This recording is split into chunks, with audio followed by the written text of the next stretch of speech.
passe lorsque tout d'un coup le programme naturel est pris à contre-pied.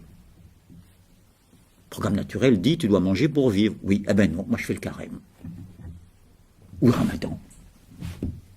Ah ben je m'en fous, moi je crois pas en Dieu, c'est quoi ces conneries? Ah ben oui, mais comme tout le monde, là tu vas pas baffrer au repas, tu vas dire à la dame à tes côtés, vous en prie madame, servez-vous d'abord, alors que tu crèves de faim. Et que tu as envie de te précipiter dessus, tu vas dire je vous en prie, servez-vous d'abord, si tu ne veux pas paraître pour un rustre que tu n'es pas. Voilà, tu as mes raisons. Je fais une petite lutte pour la reconnaissance, dirait Hegel. Vous voyez que je ne suis pas un animal, moi non plus. Voilà. Donc, quelque part, vous voyez pourquoi je prends cet exemple? Parce que là encore, je mets les mots en question. Quand on dit la technique prolonge la nature, l'outil prolonge l'organe. J'ai la main et l'outil prolonge. Non, ça c'est comme Jospin tout à l'heure, c'est un piège. Prolonger, ça veut dire aller dans la même direction, mais plus loin, oui ou non? Alors que là, on va en sens inverse, on ne va pas dans la même direction. Il y a un sens qui me dit, mais bouffe, tu as faim. Ça, c'est l'animal. L'animal va faire tout ce qu'il peut pour raccourcir le temps, la portion de temps qui sépare le besoin de sa satisfaction. Et si c'est retardé, c'est par des obstacles qui lui semblent extérieurs et qui l'agacent. Alors que là, c'est l'homme qui va prendre sur lui, n'est-ce pas, de retarder. Ainsi, la sexualité va devenir mariage, l'instinct va devenir institution.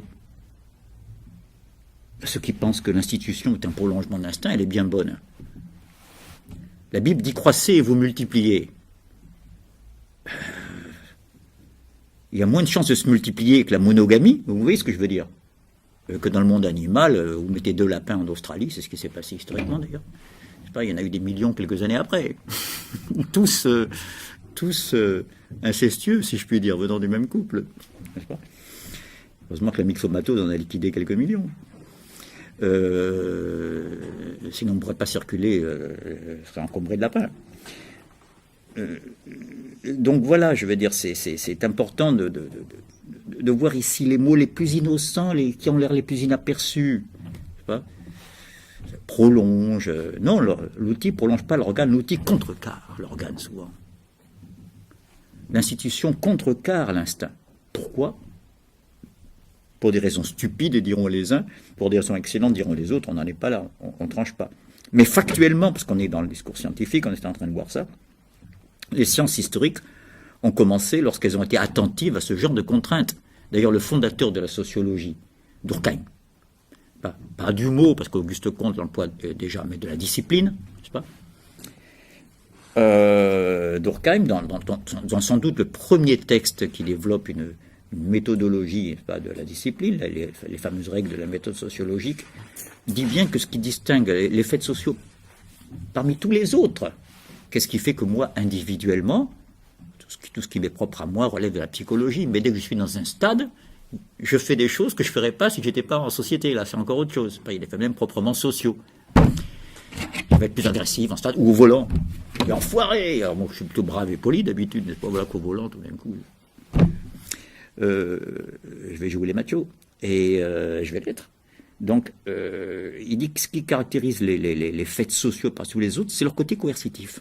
Vous voyez, il avait bien vu ça. Il y a une coercition. Ne serait-ce que par le rire et l'humour. Hein, le rire que peut susciter une remarque ou un accent que j'ai, qui est jugé un petit peu venant de la campagne profonde ou je ne sais pas où, etc. Voilà. Je veux dire, c'est une manière pour le groupe d'exercer une pression sur... Donc, encore une fois, l'institution va au sens inverse de l'instinct. Je pense aussi au premier mot, toujours pour illustrer ceci, le rapport inverse de la culture à la nature, de l'histoire à la nature, de l'esprit, hein, dans l'idéalisme allemand, sur même à peu près tout ça, si on regarde de près. C'est un peu surprenant pour ceux qui pensent que l'esprit, c'est une petite fumée qui disait... Dans le Phédon, je ris, vous allez voir pourquoi, l'esprit et la fumée. C'est le dernier dialogue de Socrate avec ses disciples, il va bientôt casser sa pipe, et les disciples ont la cruauté amicale de lui demander sa démonstration de l'immortalité de l'âme, au moment où il va mourir. Vous vous rendez compte, s'il n'y arrive pas, c'est quand même douloureux. S'y prête admirablement. Et alors, à un moment donné, il y a un disciple qui dit, écoute, C'est Socrate, il faudrait que tu recommences cette démonstration, parce que moi j'ai l'impression que ma mort, là, mon âme comme une espèce de fumée va s'évaporer, hein, au lieu d'être immortelle. Alors je dis, on va recommencer les Socrates, mais alors on fait une prière à Éole qui n'est pas de vent ce jour-là. Hein. Voilà, pour ce qui est de l'esprit fumé. Non, alors ce que Hegel appelle l'esprit, dans sa philosophie de la nature, philosophie de l'esprit, parce qu'il appelle l'esprit, c'est l'outil, regardez bien ses textes, etc., c'est l'outil, les institutions, le droit, et il remarque que le premier droit écrit, dont la stèle est reproduite au Louvre, là, enfin reproduite, visible au Louvre, la stèle et qui nous montre le code d'Hammurabi, le premier code écrit qui nous soit parvenu historiquement de Mésopotamie, n'est-ce pas?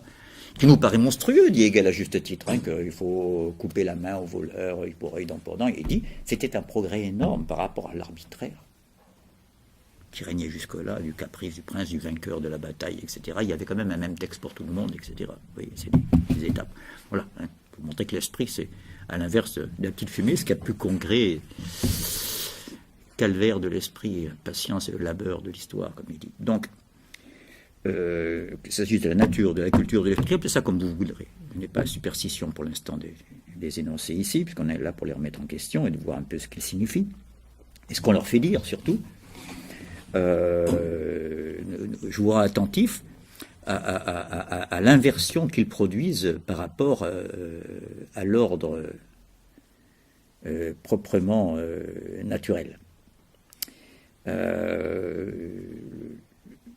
Je pense, ce sera ma dernière illustration à ce texte que je cite souvent parce qu'il est décisif dans le contrat social, n'est-ce pas, là au moment où Rousseau fait allusion au passage de l'état de nature à l'état civil, vous voyez encore une autre appellation, le fait de non plus être un individu et qui se débrouille comme il peut dans l'ordre de la nature, mais d'avoir un rapport médié, non pas immédiat à l'être, mais médiatisé par l'autre, par la société, et qu'il appelle l'état civil, et en dehors duquel il ne voit pas d'anthropologie, si on regarde bien ce texte.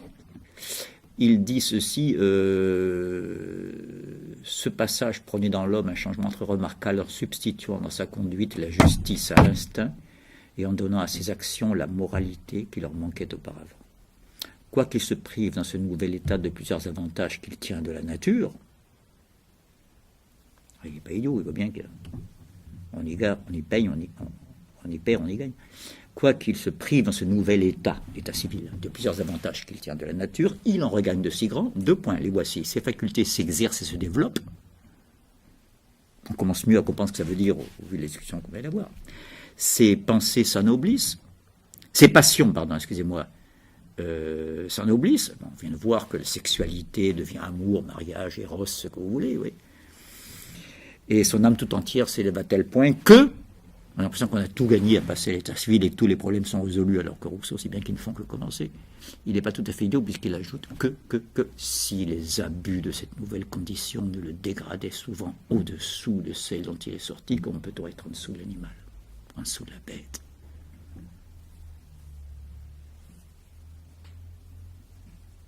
Si les abus de cette condition ne le dégradaient souvent au-dessous de celle dont il est sorti, il devrait, vous voyez les modes et les temps de verbe comme ils deviennent bizarres, on est au conditionnel, il devrait bénir sans cesse l'instant heureux qu'il en arracha de l'état de nature. Pour jamais, c'est Rousseau qui parle, et qui d'un animal stupide et borné fit un être intelligent et un homme.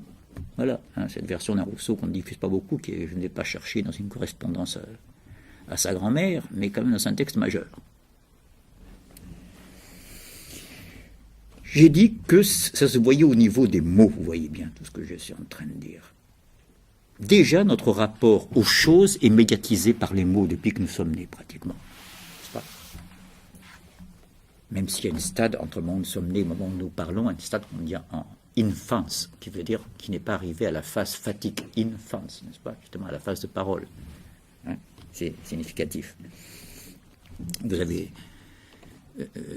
j'ai pas une superstition de la parole auditive, je sais bien que je suis passionné de musique, que je suis pas le seul ici, mais ça peut être d'autres modes de communication que par l'oreille. Hein. Vous connaissez tous l'admirable, extraordinaire cas d'Hélène Keller, hein, vous avez entendu parler peut-être pas, une génération. C'est une jeune petite fille qui était née sourde, muette, aveugle. Pauvre gosse, hein. Sourde, muette, aveugle. Mal barrée. Eh ben, elle a bien fini sa vie, elle a enseigné en faculté, etc. Bon sang, c'était un animal au départ. Vous savez ce qui l'a sauvé? Quelqu'un connaît peut-être l'histoire? Non? Hélène Keller. Keller comme une cave, c'est là. Non. L'amour. Pas maternelle, mais d'une servante. Chaque fois qu'elle demandait de l'eau, comme un animal, hein, ça c'est un besoin, elle n'est pas encore un être humain, avant de lui donner, voyez, elle prenait son doigt et elle faisait un rond dans l'évier pour que le besoin d'eau l'eau soit associée à un symbole, à une convention, à un rapport à l'autre. C'est extraordinaire. Et à partir de là, elle a pu rentrer en communication, et puis après, elle a raconté sa vie dans des livres. C'est quand même extraordinaire. Hein. Donc, cherchez dans Google Hélène Keller, ça vaut le coup. C'est pas une philosophe, c'est pas une artiste, c'est pas une savante.